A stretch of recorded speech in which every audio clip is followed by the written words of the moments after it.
Hey everybody, what's up and welcome back to today's video guys. And today guys, I'm going to go ahead and be showing you how to go ahead and customize meal times on the Ladder application.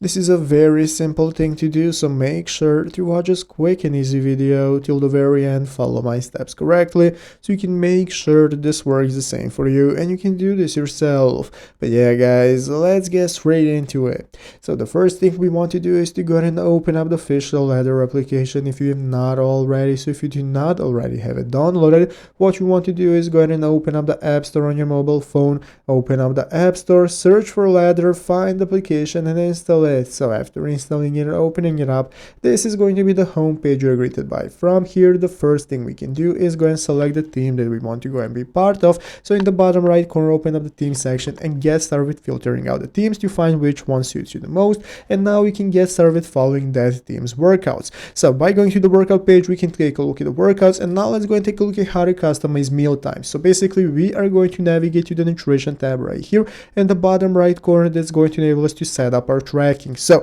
you can go ahead and manage your water, steps, macros, whatever you want is going to be doable right here, and you can log it with voice, photo or barcode. So this is going to enable you to go and set up your meals, your meal times, whenever you want to do your meals and so on. All of it is going to be doable with the tracking right here, but keep in mind, as you can see, that you need to have a paid membership to be able to use Ladder and all its features, and you cannot do this for free. So once you've gotten your membership, the nutrition tab is going to unlock, and this is where you can do so. So I hope this video was helpful. If it was, make sure to leave a like and subscribe to the channel. Thanks for watching, take care and bye.